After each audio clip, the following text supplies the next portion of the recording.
Most people think peace returns when life finally becomes gentle, when the noise fades and the hurt is neatly resolved. But sometimes peace comes back while the storm is still speaking, almost shyly, as if testing whether it's welcome. This is a story about a man who believed his heart had lost the ability to feel safe, and about the quiet way he discovered it hadn't. Not through force, not through forgetting, but through something so simple he nearly overlooked it. If your chest has ever felt tight for reasons you couldn't explain, you may recognize the place where his journey began. He had learned to live carefully, the way people do after something precious slips through their fingers. From the outside, nothing seemed broken. Yet inside, everything felt slightly off balance, like a picture hanging just a little crooked. He wasn't searching for grand answers anymore. He only wanted the noise inside him to soften. What he found instead was a small, ordinary object that became a doorway back to himself. And strangely, the lesson it carried wasn't about becoming strong again, but about learning how to be gentle without falling apart. Perhaps you felt it too, that quiet fear that once peace leaves, it may not remember the way home. The exhausting effort of appearing steady, while something inside trembles like a leaf in invisible wind. This story doesn't promise a life without storms. It offers something kinder than that. It suggests that a steady heart isn't built by escaping pain, but by discovering how to stand softly within it. And as you listen, you might begin to notice a small calm appearing in places you thought were permanently restless. He carried his days the way someone carries a box that once held something precious, now only rattling with what was broken. Most people couldn't tell, because he still nodded, still said he was fine, still remembered to smile at the right moments. But when the door closed behind him at night, the quiet felt louder than any storm he'd known. It wasn't just the loss itself. It was the uneasy sense that something inside him had cracked in a way that might never mend.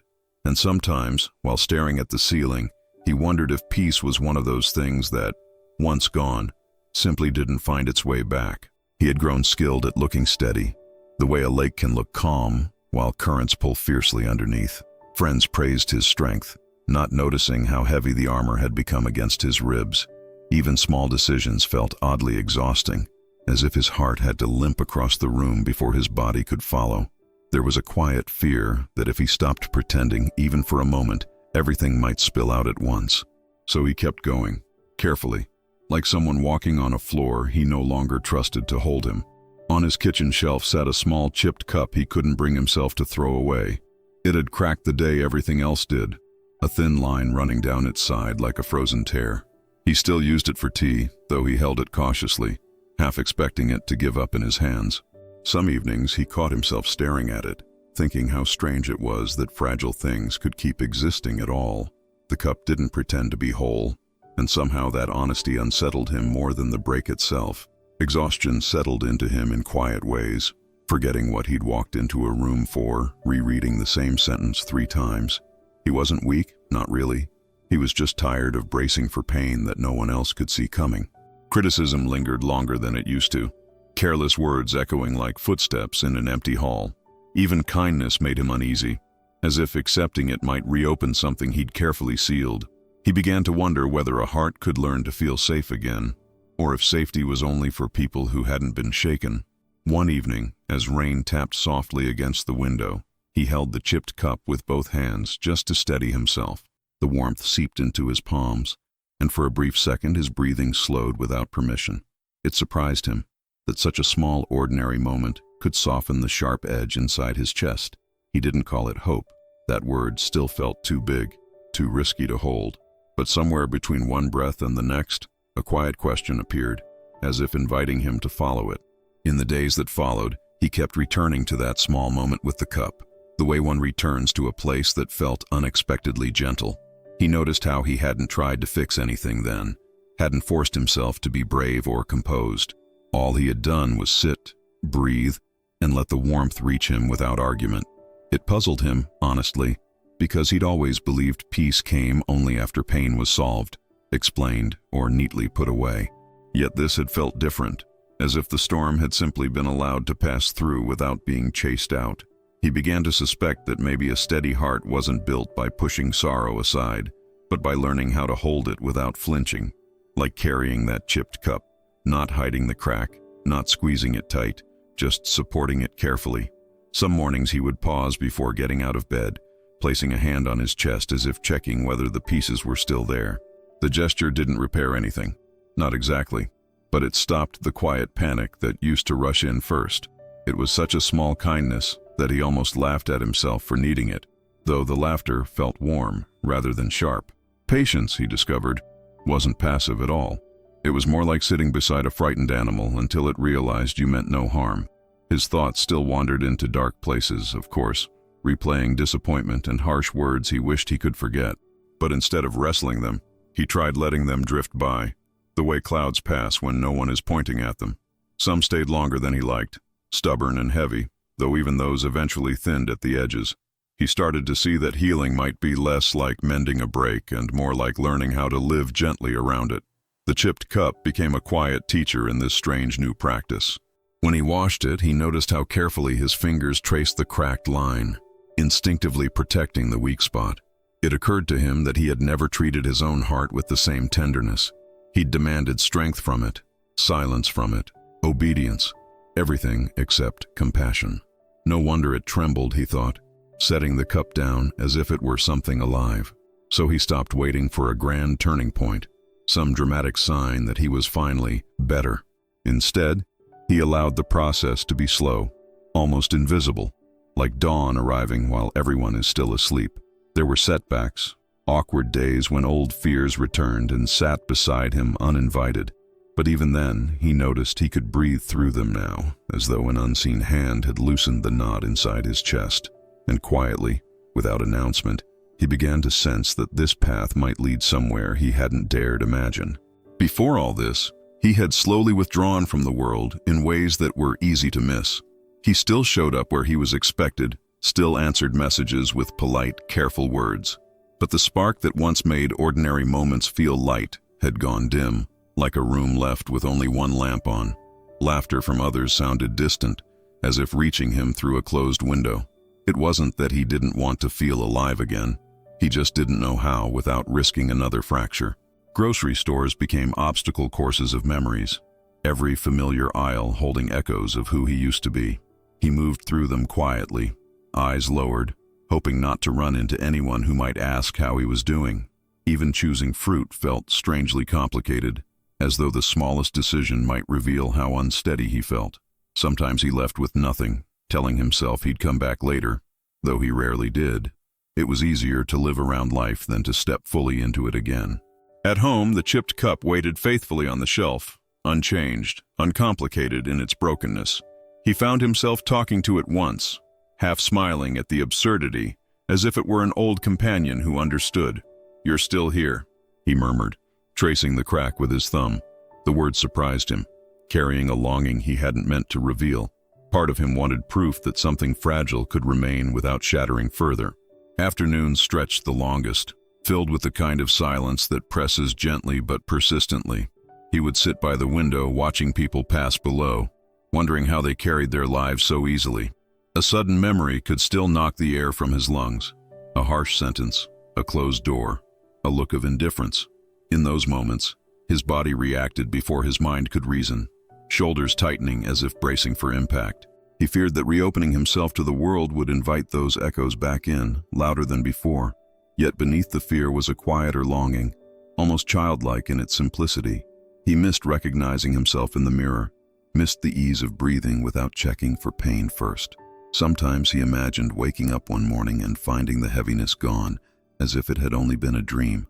But another voice would whisper that healing wasn't so kind, that it asked you to step toward what hurt.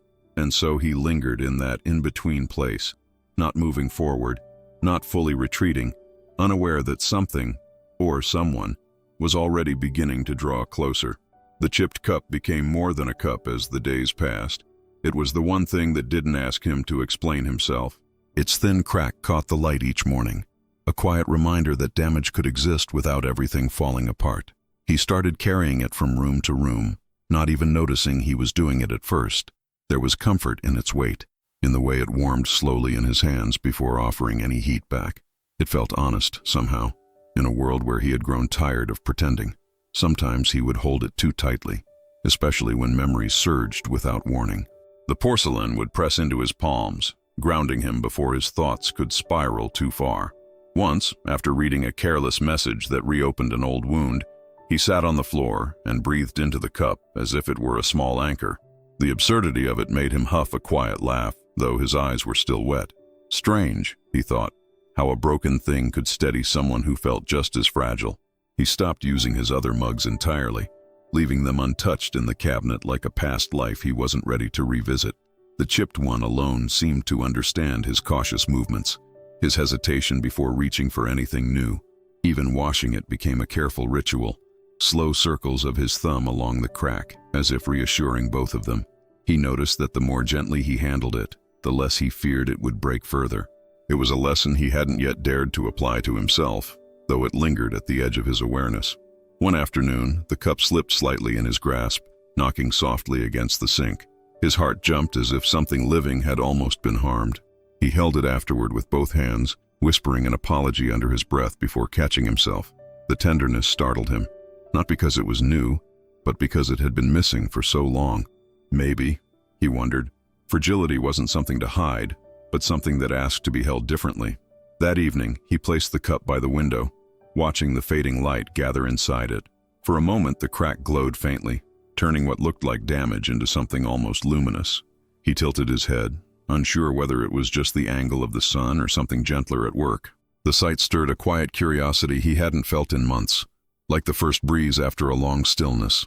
And without realizing it, he began to sense that this small object might soon lead him somewhere unexpected. It happened on a morning when the air felt unusually soft, the kind that makes even familiar streets seem kinder. He had taken the chipped cup with him on a slow walk, tucked carefully in his coat pocket like a quiet talisman. At a small park bench he sat to rest, unsure why he had come, except that the walls at home had begun to feel too close. An older woman was already there, feeding crumbs to a pair of birds with patient, unhurried movements. She glanced at him with a gentle nod, the sort that didn't pry or expect anything in return. When the cup slipped from his pocket and tapped lightly against the bench, she noticed immediately. "Ah," she said softly, picking it up before he could, turning it in her hands as if it were something precious. He braced himself for a comment about replacing it, fixing it, letting go, the usual well-meant advice. Instead, she traced the crack with her fingertip, her expression warm, almost fond. "Still holding together?" she murmured, as though speaking to the cup itself. Her calm felt like shade on a hot day, quiet and relieving without asking him to explain why he needed it. He found himself sitting a little straighter, breathing a little deeper, unsure when he had started mirroring her pace.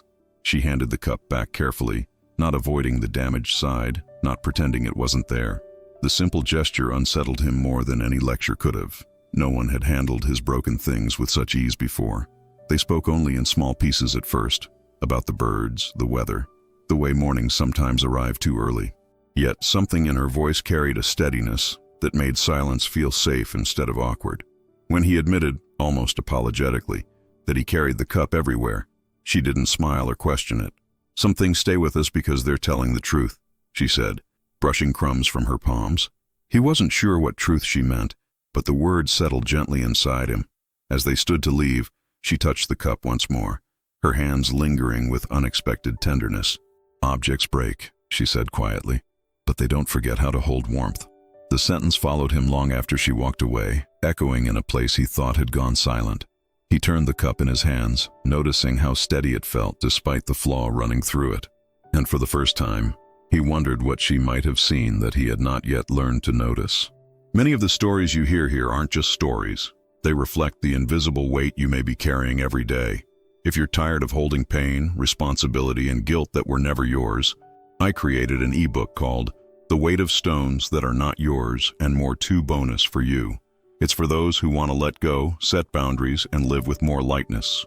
The link is in the description and in the pinned comment. He returned to the park the next morning, not entirely sure why, only that something in him had leaned in that direction overnight. The bench was empty at first, the quiet stretching gently around him like a held breath. He took the chipped cup from his pocket and rested it between his palms, remembering the woman's calm hands. For a moment he simply sat there, unsure what he was waiting for, until he noticed his shoulders slowly lowering on their own. It felt as if his body had understood something before his mind had caught up. When she finally appeared, she didn't greet him with surprise, only with a knowing smile that felt oddly reassuring. She sat beside him without hurry, as though they had agreed on this meeting long ago. Noticing the cup in his hands, she nodded toward it, inviting rather than instructing. "Hold it the way you would hold something frightened," she said softly. He adjusted his grip, loosening the tension he hadn't realized he was carrying.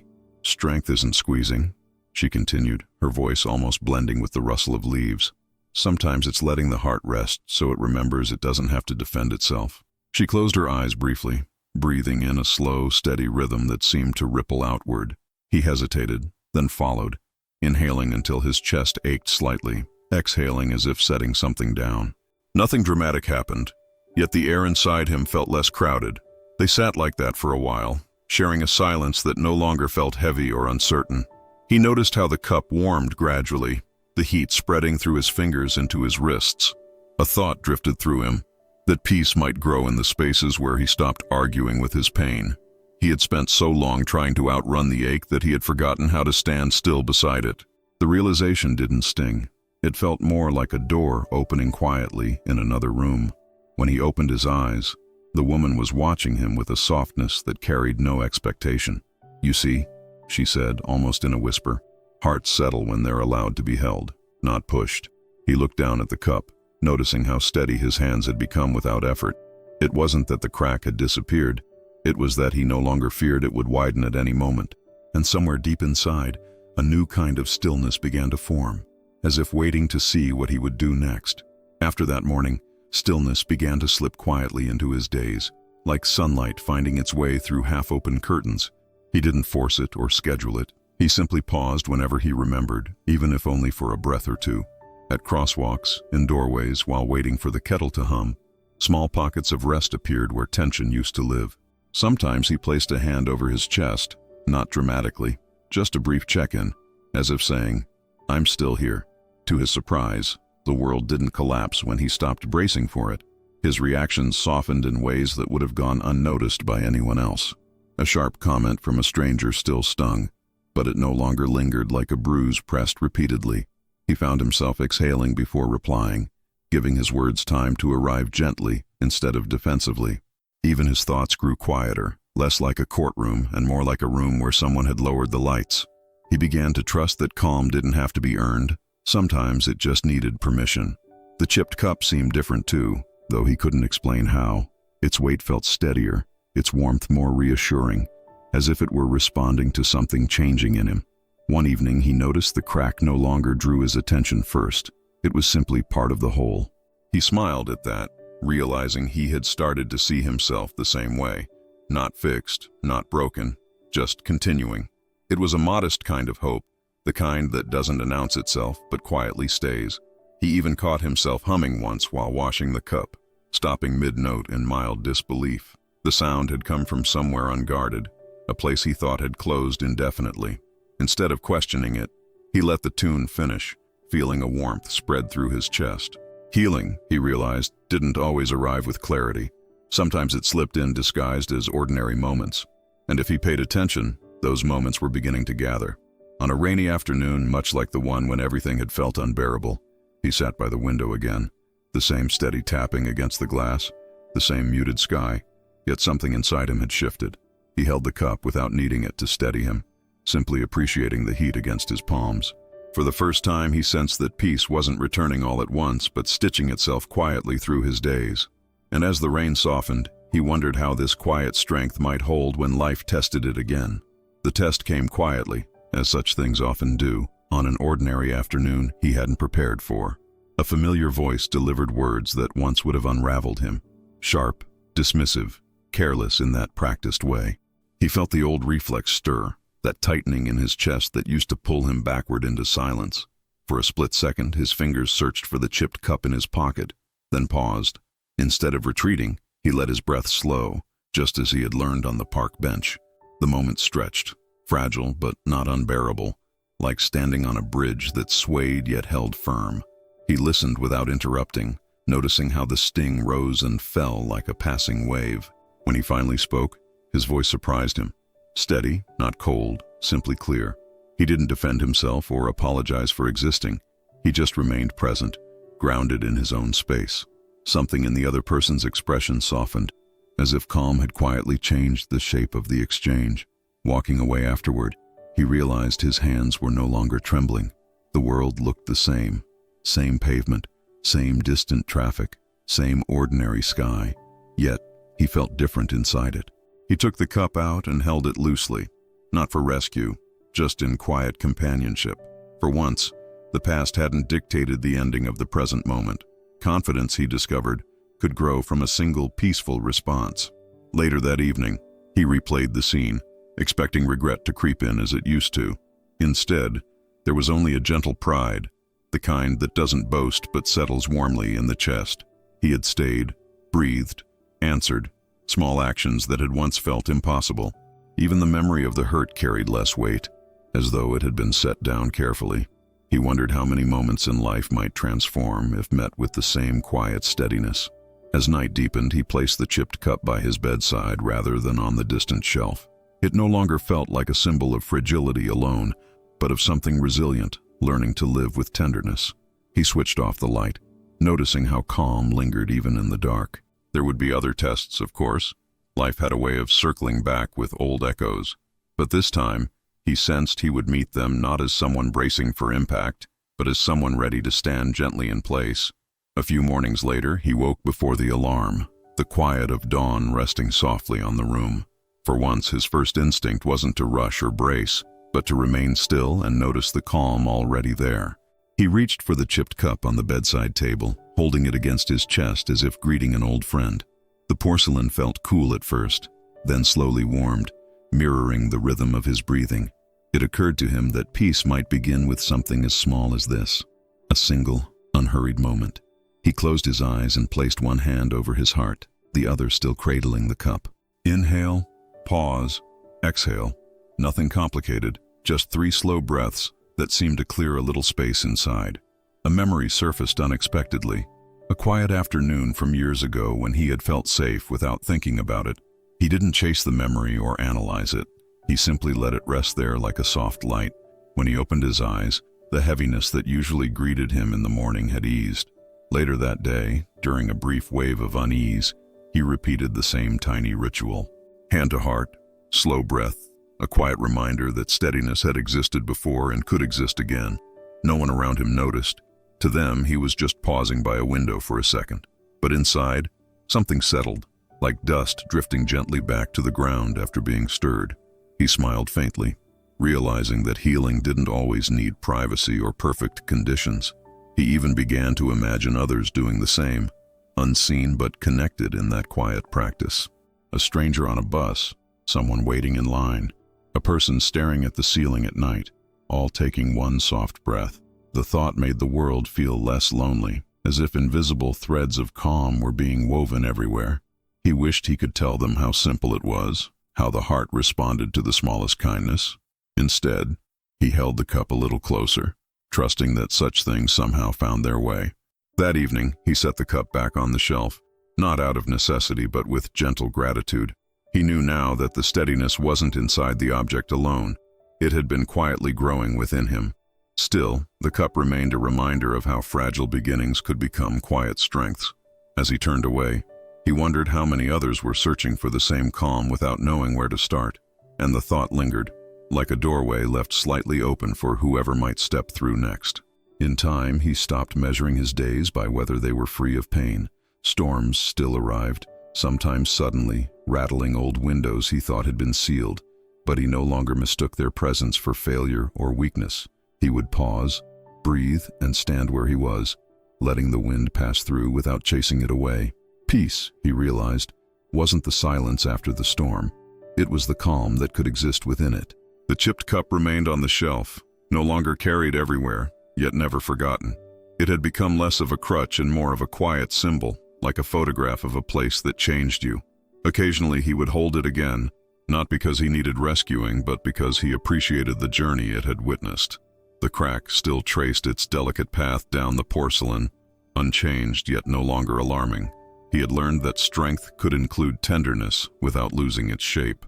Others began to notice something different about him, though they couldn't quite name it. He listened more fully, spoke more gently, as if guarding a calm that wasn't only his to keep. When someone shared their own hurt, he didn't rush to fix it. He simply stayed present beside them. It was a quiet kind of kindness, the kind he once wished someone had offered him. Without trying, he had become a small light in rooms where heaviness lingered. One evening, while walking home, he saw a stranger sitting alone on a bench, shoulders curved inward. He recognized the posture immediately, the familiar weight of someone holding too much in silence. He didn't approach or interrupt, only slowed his steps, offering a brief, understanding glance as he passed. The stranger looked up, surprised, then returned a faint nod that carried more gratitude than words. He continued on, sensing how steadiness could travel quietly from one heart to another. Later, he moved forward through his life with a gentleness that no longer felt like caution. The path ahead was still uncertain, still marked by shadows and unexpected turns. Yet he walked without the old fear of breaking, trusting his heart to bend where it needed to. Behind him, the door of the past remained open, not as a threat, but as proof of how far he had come. And somewhere in that quiet forward motion, a new story waited patiently to unfold.